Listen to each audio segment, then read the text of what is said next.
যেহেতু আজকে রামনবমী, তো আমি সকালবেলা আমার গিন্নিকে বলেছিলাম যে একটু চিকেন নিয়ে আসো, চিকেনের ঝোল আর ভাত হবে। বলেন কি? আমাকে বললো যে না, আজকে রামনবমী, আজকে চিকেন হবে না। তো কী রান্না করেছে সেটাই আজ আমি দেখাচ্ছি, দেখুন। তো আজকের মেনুতে আছে কুমড়ো ভাতে, পটল ভাজা, ভেন্ডি ভাজা।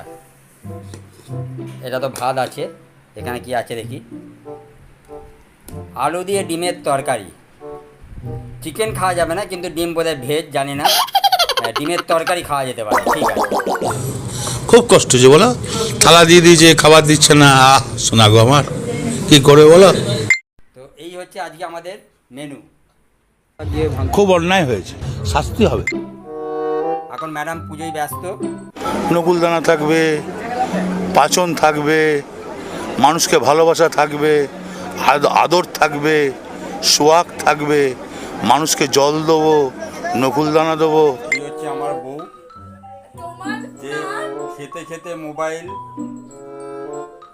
রান্না করতে করতে মোবাইল।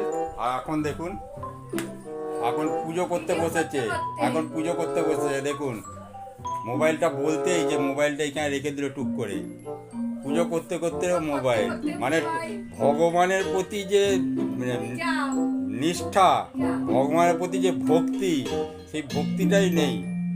সে সবসময় ফোনের মধ্যেই ভক্তি চলে যাচ্ছে। ম্যাডাম এখন পুজোয় ব্যস্ত, দেখুন। আমি বলছি বলে বলছে মাথা গরম করবে না, জল ঢেলে দেবো, পেছনে লুকোচ্ছে। এই দেখুন,